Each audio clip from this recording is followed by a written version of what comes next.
Want to know how to change your username or your name in booking.com? Well, no worries.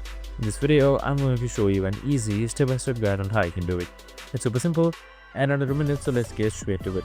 Now, first things first, simply open up your booking.com website. So you can just simply hover onto your web browser and type in booking.com and you should be provided with this interface right here.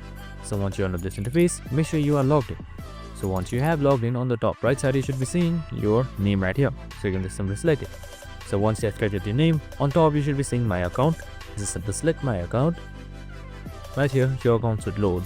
So you can just simply scroll down until you see manage account and hit towards personal details right here.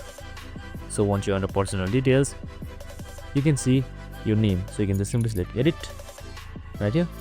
And then you can just simply edit your first name and last name and then select save and then you're good to go. And that's it. I hope this video helped.